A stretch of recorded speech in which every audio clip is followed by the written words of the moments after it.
Comme un air de déjà-vu ce dimanche au stade René-Didier-Jean de Charmes, cadre de la finale de la Coupe des Vosges, qui opposait comme en 2019, la dernière édition en date, l'ES Avière à l'AS Saint-Nabord. Et comme il y a 3 ans, ce sont les Aviérois en blanc qui ont ouvert le score tôt dans la partie, après seulement 9 minutes de jeu. Avantage au tenant du titre, qui a par ailleurs assuré cette saison son maintien en championnat régional 3, à la différence des Navoiriaux, relégués en première division de district, et qui ont manqué de justesse technique ce dimanche après-midi pour inverser la tendance.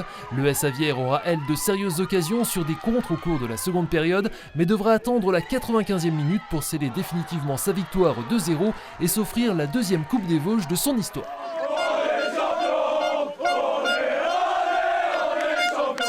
C'est le même scénario qu'il y a 3 ans, exactement pareil. Il y a 3 ans, on a pris un but un peu casquette et puis on n'a jamais réussi à revenir. Et aujourd'hui, c'était bis repetita, malheureusement pour nous.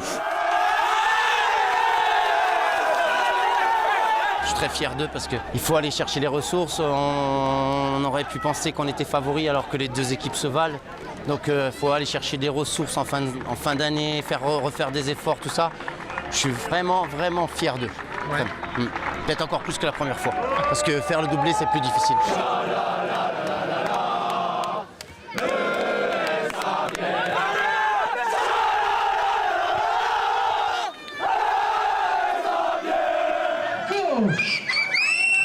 Direction Gironcourt maintenant pour quelques images de course à pied avec la 3e édition du Trail des Brûlés, une épreuve qui, contrairement à beaucoup d'autres, avait réussi l'an passé à proposer une formule sans classement durant une éclaircie sanitaire. 3 courses au programme ce samedi soir de 9, 13 ou 19 km pour un peloton moins important qu'il y a encore quelques années de 148 coureurs. Sur le format médian, c'est Vincent Leroy, ici en orange, qui s'est imposé devant Joris Zuliani et Christopher Amelon.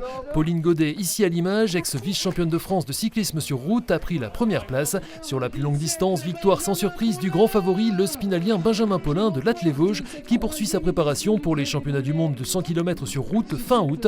Petite pause dans le calendrier des courses hors stade, prochaine épreuve le Nordic Trail à la Bresse le 10 juillet. Enfin, c'est une page de 40 ans qui vient de se refermer pour le terrain de motocross de Champ-le-Duc, la parcelle communale ayant été vendue à la scierie Guef attenante dans le cadre d'un vaste projet d'extension, nous l'avions déjà évoqué. Pour leur dernier tour de piste, les bénévoles du motoclub de Saint-Dié accueillaient ce week-end les championnats d'Alsace-Lorraine avec un plateau exceptionnellement fourni, 280 pilotes, des plus jeunes en passant par les vétérans sur ces images, certains ayant repris pour l'occasion une licence à la journée pour rouler une dernière fois sur ce parcours, à l'image ici de Stéphane Wagner aux côtés du président Yannick Didier.